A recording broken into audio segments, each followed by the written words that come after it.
સત્ય છે અને સ્વામિનારાયણ મંદિરના કોઈ સંતે જે ટિપ્પણી કરી છે એને હું વખોડી નાખું છું અને આ વારંવાર દ્વારકાધીશ છે, રહેશે અને હંમેશ રહેશે અને એમની સામે કોઈ બીજું સ્થાન છે નહીં.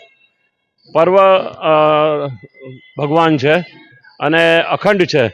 તો જ્યારે કોઈ બીજા લોકો બોલે, કોઈ સંત બોલે, એનો કોઈ અર્થ નથી. દ્વારકાધીશ એકદમ હાજરા હજુર છે અને એ સામે જે ટિપ્પણી કરવામાં આવે છે એ બહુ જ દુઃખ થાય એવી વાત છે અને આપણે એને વખોડીએ છીએ.